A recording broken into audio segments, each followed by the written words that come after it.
Hello everyone, আশা করছি সবাই খুব ভালো আছো। আজকে তোমাদের সাথে একটা নতুন আই মেকআপ শেয়ার করব। সেটা হচ্ছে কাট ক্রিস আই মেকআপ। এটা আমার ক্লাস ডেমনস্ট্রেশনে দেখানো হয়েছিল, ভাবলাম তোমাদের সাথেও শেয়ার করা যাক। তো ফার্স্টেই দেখো আমি আইব্রোটাকে ড্র করে নিয়েছি। মেকআপের শেষেই আমি এটা করি। সুন্দর করে আইব্রো ড্রটা করে আমি এখানে অ্যানাস্থেসিয়াসে আইব্রো জেল ইউজ করেছি। শেড নাম্বার হচ্ছে 03। তারপরে হচ্ছে আমি স্টেপ বাই স্টেপ তোমাদের সাথে কালার শেয়ার করছি। এখানে আমি একদম ডিপ পার্পেল কালার ইউজ করেছি। এখানে কার্নিভালের প্যালেট আমি ইউজ করেছিলাম। আর ব্রাশ ইউজ করছি সব হচ্ছে লন্ডন প্যারিস আর হচ্ছে পিএসসি ব্রাশ। তো এখানে দেখো একদম ফ্ল্যাট ব্রাশ নিয়ে একটা ফ্ল্যাট ফ্লাফি ব্রাশ দিয়ে একটা হচ্ছে আউট অফ কর্নারে ডার্ক কালার, তারপর হচ্ছে পিঙ্ক কালার নিয়ে আমি ওটাকে ব্লেন্ডিং করে নিয়েছি ফ্লাফি ব্রাশ দিয়ে। ভালো করে ব্লেন্ডিং ক্রিস লাইনে আমি একটা কালারফুল কালার আনতে চাইছি, সেই জন্য বিভিন্ন কালার একদম ওপরে ক্রিস লাইনে যেটা সেটা একদম হালকা ইয়েলো কালারের শেড দিয়েছি। তারপরে আমি হচ্ছে পুরো ডিপ ক্রিস লাইনে একদম রেড দিতে পারো বা অরেঞ্জ দিতে পারো। এখানে আমি রেড কালার ইউজ করেছি। সেম জিনিস, সেম একই কালার, পিঙ্ক, ভায়োলেট, রেড আর ইয়েলো, এই চারটেই কিন্তু আমি বারবার রিপিট করছি।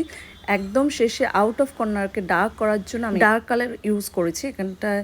তারপরে আমি হচ্ছে কাট ক্রিস করে নিয়েছি। এখানে একদম আমি 000 তুলি দিয়ে এখানে কাট ক্রিস করে, এটা আমার সুবিধা হয়, প্লাস স্টুডেন্টদেরকেও বোঝানোর সুবিধা হয়, যে জন্য আমি এখানটা 000 তুলি দিয়ে একদম কনসিলার দিয়ে কাট ক্রিস করেছি। যার যেটা সুবিধা সে সেটা দিয়ে করতে পারো।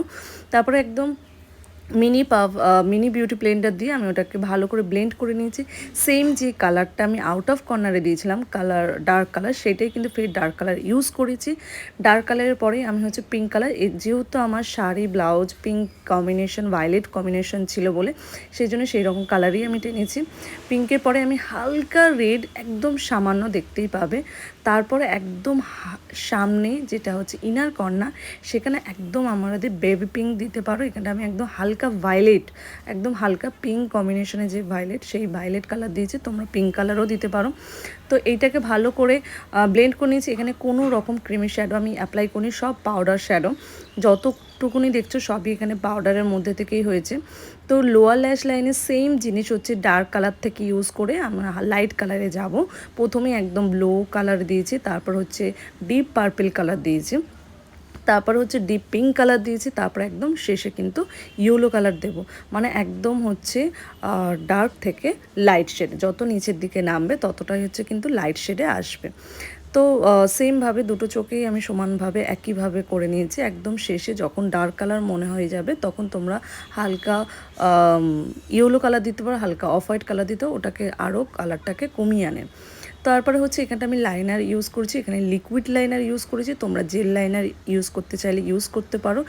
আমি লিকুইড জেল অল্টারনেট করে ইউজ করি, তাই এখানটা আমি লিকুইড লাইনার ইউজ করেছি, খুব ভালো লাইনারটা। তো তারপরে হচ্ছে নেক্সট আমি হচ্ছে এখানে একটা ডাস্ট ইউজ করেছি, যেটা হচ্ছে তোমরা করতেও পারো নাও করতে পারো। ডাস্টটা হলে বেশ গ্লজি লাগছিলো, সেই জন্য আমি ডাস্টটা ইউজ করেছি। এখানে আমি হচ্ছে সোপারেল একটা মাল্টি ডাস্ট ইউজ করেছি। মাল্টি ডাস্ট ইউজ করলে যে কালারটা থাকবে সেই কালারটাই থাকবে, জাস্ট একটু কালারফুল হবে। তো শুধু সামনে যে পোর্শনটা হালকা কালার দিয়েছি সেখানেই কিন্তু মাল্টি ডাস্ট ইউজ করেছি, পুরো চোখটা ইউজ করিনি। তো আজকের আই মেকআপটা দেখো, আশা করছি তোমাদের খুব ভালো লাগবে, একটা কালারফুল আই মেকআপ। তো কমপ্লিট লুকটা আমি তোমাদের সাথে শেয়ার করছি, প্লাস আই মেকআপটাও শেয়ার করছি। যদি ভালো লাগে প্লিজ সবাই একটু লাইক, কমেন্ট অ্যান্ড শেয়ার করে দেবে, তাহলে আরও নতুনত্ব ভিডিও তোমাদের সাথে শেয়ার করব। Thank you so much.